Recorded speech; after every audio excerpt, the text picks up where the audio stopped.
So just about the cabinet has today approved the one nation, one election rule.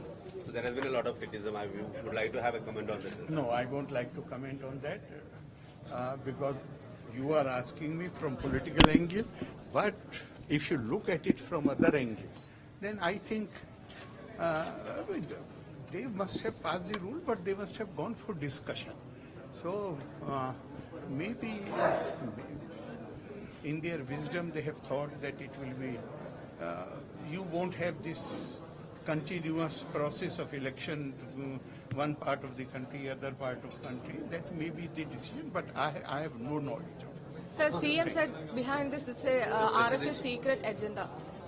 CM accused. This is a Sorry, who? Pinarayi Vijayൻ accused. No, Behind this is a secret RSS agenda. He must be having, he must be having more. He must be. And what I should say, he must be more familiar with the RSS that he knows that their secret agenda. So You know secret things only if you are very close to somebody.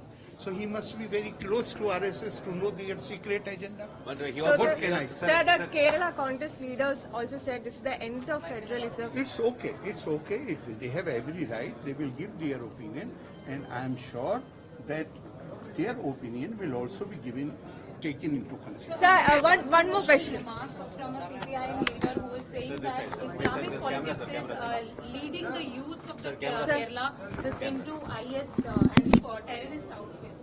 Also, I am not aware of that.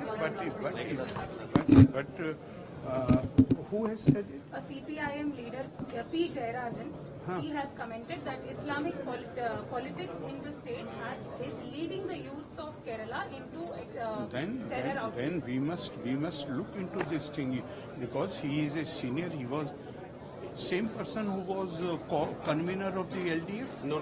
So that's P. Jayarajan. It was P. Jayarajan. That was EP Jayarajan. This is P. Jayarajan. He's Control also leader. senior Very senior CPM If a leader. senior leader who belongs to the ruling party, if he is saying this, then his comment must be taken seriously, and we should look into this matter. That what is the basis of his statement, and if there is anything, then we should address the issue. Sir, one more question. It's about Wayanad. The PM has visited Wayanad. He said he will give money for the rehabilitation. Till now, there is But nothing. till now, This is not right. What he has said, come with a rehabilitation package. Because of the constraint on resources, rehabilitation will not be affected. In my presence, he has said this. So we already have so much money. Money is pouring in. The rehabilitation plan has not yet been finalized. So let the plan be finalized. Prime Minister has assured that you formulate the plan. Because of the money, the rehabilitation will not suffer. This is what he has. Okay.